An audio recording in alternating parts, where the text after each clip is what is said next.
Salam hörmətli tamaşaçılar. Hər birinizi xoş gördük. OTV-nin xüsusi gündəmindəsiniz. OTV-nin xüsusi gündəminin bu dəfəki qonağı Müasir Müsavat Partiyasının sədri Hafiz müəllim Hacıyevdir. Hafiz müəllim, xoş gördük. Xoş gününüz olsun, xoş gəlmişsiniz. Hafiz müəllim, son vaxtlar Göygöl rayonundan da müəyyən xəbərlər gəlir və bildirilir ki, fermer təsərrüfat başçılarını, sahibkarları, sadə kiçik bizneslə məşğul olan insanları incidirlər.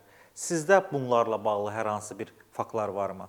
Eşitmək azdır. Mənə, siz inanın, mənim buradan başqa yerdə də oturacaq yerim var. İndi bəzən burada otururam, bəzən başqa yerdə otururam, yoldaşları, partiya üzvlərimi, rayon təşkilatının sədrlərini qəbul edirəm. Çox böyük narazılıq var.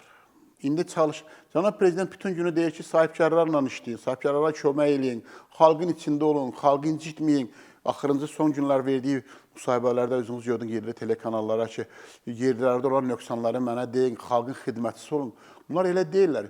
Məsələn, Göygöl rayonunda bir sahibkarın malını oğruyublar. Mal deyəndə spirtli şişə olub doğrayıblar və bir nəfər də alladıb, bundan 17 bin manat pul alıbdır, dələduzluq yolundan. Bunun haqqında mənə də məlumat verib, bu aparıb Göygöl rayon polis şöbəsinə şikayət veribdir. 4 aydır fakt ortada olurlar, malı oğrayan adam bəlli olurlar. 4 aydır fırlayırlar. Axırda müstəntiq var orada, İstintaq İdarəsinin şöbəsinin Tinhan. Çağırır sahibkarı kabinetinə döymək istəyirmiş ki, sən ərzəni geri götür. Buyurun, faktdır. Bu barədə mənə məlumat çatdı. Mən Daxili İşlər Nazirliyində çox hörmətli yoldaşlara zəng elədim, dedim. Hətta İstintaq İdarəsinin rəisinə də mən zəng elədim, dedim ki, bu olmaz. Orada gedib bu cinayətkardan pul alır, sahibkarı malını oğrayıblar, alladıb pulunu alıblar, qaytarıb vermirlər. Fakt ortadadır, onlar səmimi etiraf edir, amma siz heç bir iş görmürsünüz. Bugün, sabah. Bu cür işlər insanları incidir, narazı salır. Prezidentin qoyduğu siyasi xəttə əməl eləməməsi ortaya çıxır. Ona görə də görsə, Cənab Prezident özü, hər şey özü. Bir neçə gün bundan qabaq duran ilə sıra gün su məsələsindən bağlı özü müşavirə keçir. Nə dedi? Deyir, bütün məlumatları mənə çatdırın. Niyə? Ona görə görür ki, İrandakı vəziyyət, qonşudan asan külək bizi də vuracaqdır. Millət nə qədər narazılıq var, nə qədər narazı qüvvələr var. Bugün milli hərəkət yaradıblar. Artıq böyük güclər, gizli proses gedir. Nəyə görə? Elə İrandakı proseslər bizdə də var, xalq arasında. Kim razıdır? Heç kim razı deyil. Bununla bağlı siz hər hansı bir formada aidiyyatı qurumları məlumatlandırmısınızmı? Təbii, elə sizin vasitənizlə deyirəm də, fərqi varmı ki? Gərək rəsmi yazan verəm. Deyirəm, təbii. Bizim partiyaların iş şöbəsi sağ olsun, çox böyük iş görür. Mən sizi inandırım, o şöbə yaranmasaydı, bəlkə də Azərbaycanda 1-2 dəfə çevriliş baş verərdi. Niyə? Onların fəallığı, orada olan o kadrların analitik təfəkkürü, təhlili, xalqla bir yerdə olması, bizim partiyalarla daimi mütəmadi işləmələri bu məsələlərin qarşısını alıbdır. Amma gəlin görək, bundan başqaları bu işlərə əməl edir mi? Qətiyyən əməl eləmirlər. Siz təsəvvür edirsiniz ki, biz partiya sədriyik. Məsələn, mən 4 dəfə prezidentdən namizəd olmuşam. Zəng eləyirəm mən, Hafiz Hacıyev olaraq zəng eləyirəm. Bu sahibkarlıq yardım fondu var, nə var, belə bir qurum yaradıblar. Falan kəsin kürəkənidir. Rəhbərlik eləyəndə, bilirsiniz, falan ki, adını çəkmək istəmirəm. Onun adicə katibəsi cavab vermir bizə. Katibəsi cavab vermir. Görün, onda sadə vətəndaşlar nə gündədir? Bəs biz nədən ötər özümüzü öldürürük? Niyə bu faktların üstünü Hafiz Hacıyev açır? Amma gəlin görək, başqaları açırmı? Xeyr.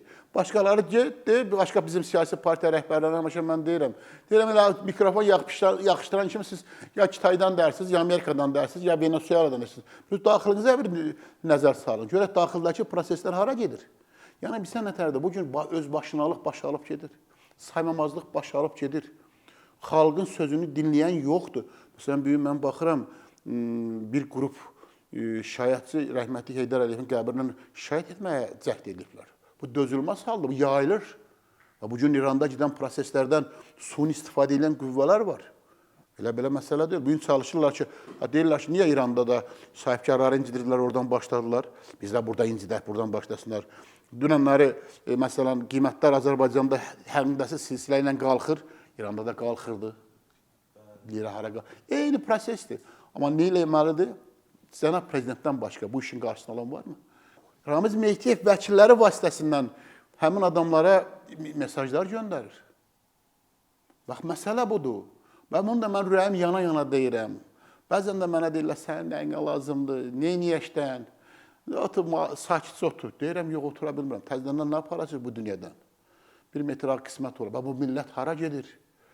Milli kadrlar qalıb qıraqda, nə qədər hakimiyyətdə əxlaqsız, qabiliyyətsiz, yalandan gedib Harvardda bir dənə spravka alanlar bir Azərbaycan hakimiyyətinin daxilinə ya bacılarının hesabına, ya anaların hesabına, ya rüşvət hesabına hamısını yığıb uşaq qoyublar. Bilmirlər ki, əgər Hafiz Hacıyev zəng edirsə ki, filan kəs danışa, məni tanımırlarsa, onda görün, vay bu millətin halına. Bax, budur bizi narahat edən. Bu çox böyük bir beyin mərkəzindən idarə olunur. Ki, yəni bizi incisinlər. Amma biz buna getmirik. Biz həyatda həyatımızı bağlamışıq. Bizim partiya həyatını canınla, qanınla dövlət başçısı şəxsən özünə. Amma onun ətrafındakılar gəlin görək bizə nə hörmət qoyurlar. Yəni parlamentə siz gördünüz Ramiz Mehdiyevin təkidinlə 4 dəfə prezidentliyə namizəd verən bir partiyanın hər dəfə 60 min, 70 min imza toplayıb belə deyək, prezident seçiləndə ən yüksək yerlərə tutan bir partiyadan qoymadılar bir nəfər deputat olsun. İmkan vermədi Ramiz Mehdiyev. Belə başa düşdüm ki, sizə də mane olublar, hə? Əlbəttə ki, əlbəttə ki. Məsələn, Göygöl rayonundan, indi mən demirəm, keçmişdə birini qoymuşlar, o Mürdəşir, Elşad Mirbəşiroğlu, getdi, haradan çıxdı? KKB-nin Moskvada birbaşa milli təhlükəsizlik orqanlarının içindən getdi, çıxdı. Onu zorla oradan mən kənarlaşdırdım. Dədəsi vaxtilə Heydər Əliyevin şəklini yandırmışdı. Arxivlərdə qalmışdı. İndi kimlərdir? Kimləri getdilər bu seçkilərdə qoydular? Özünüz görürsünüz son günlərdə gedən partiyalardakı belə deyək də davaları. Ehtiyac var idimi? Cənab prezidentə ehtiyac varmı ki, o partiyada o dərəcədə böyük bir qarşılıq yaransın, dünya mediası ondan yazsın. Cənab prezidentə bu lazımdır mı? Lazım deyil. Prezident ailənin böyüyüdür. Kim nə eləsə, hamısını ondan soruşurlar. Ya gelib soruşmurlar ki, Ağam Aliyevdən, Dığam Aliyevdən, ya Tənzilər Rüstəmxanlıdan və yaxud da ki, o birisi xanımcızlıqlardan və yaxud da ki, gecə kimlərin yanında yatanlar bir gün parlamentdə deputatdır, onlardan soruşmurlar.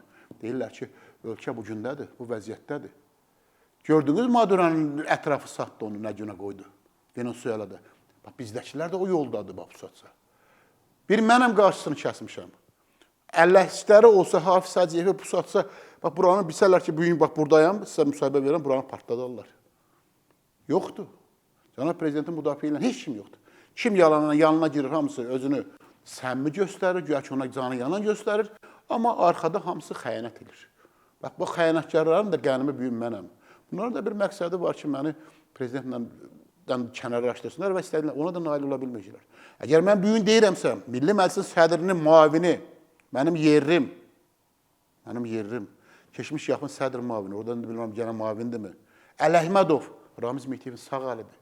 Deyirəmsə, bu Bariz Qurbanlı onun sağ əlidir. Deyirəm, parlamentdə oturanların 80% Ramiz Mehdiyevin adamlarıdır. Deyirəmsə, Siyavuş Novruzovun orada bugün nə ölümü azıqdır, arvadı orada, özü orada. Ramiz Mehdiyevin o toyunda, pandemiyada orada şalako gedirdi. Niyə bunların xətrinə deyər? Ona görə də bugün Ramiz Mehdiyev çox güclü bir fiqurdur. Heç də arxeynləşməyə dəyməz. Apardılar, qoyublar evində otururdu. Hara gedəsidir? Hara gedəsidir? Oturub da. Dovşanına da baxır. Orada vəhşi heyvanları da var, ona da baxır. Oradan çıxır 4-cü mərtəbədən Bakında seyr eləyir. Yeməyi də var, içməyi də var, pulu da gedir. Qarabağda sərmayə qoyurlar. O sərmayanın 50%-ni aparıb Ramiz Mehdiyevə verirlər. Mən demirəm ki, bu açıldı, istintaqda açıldı.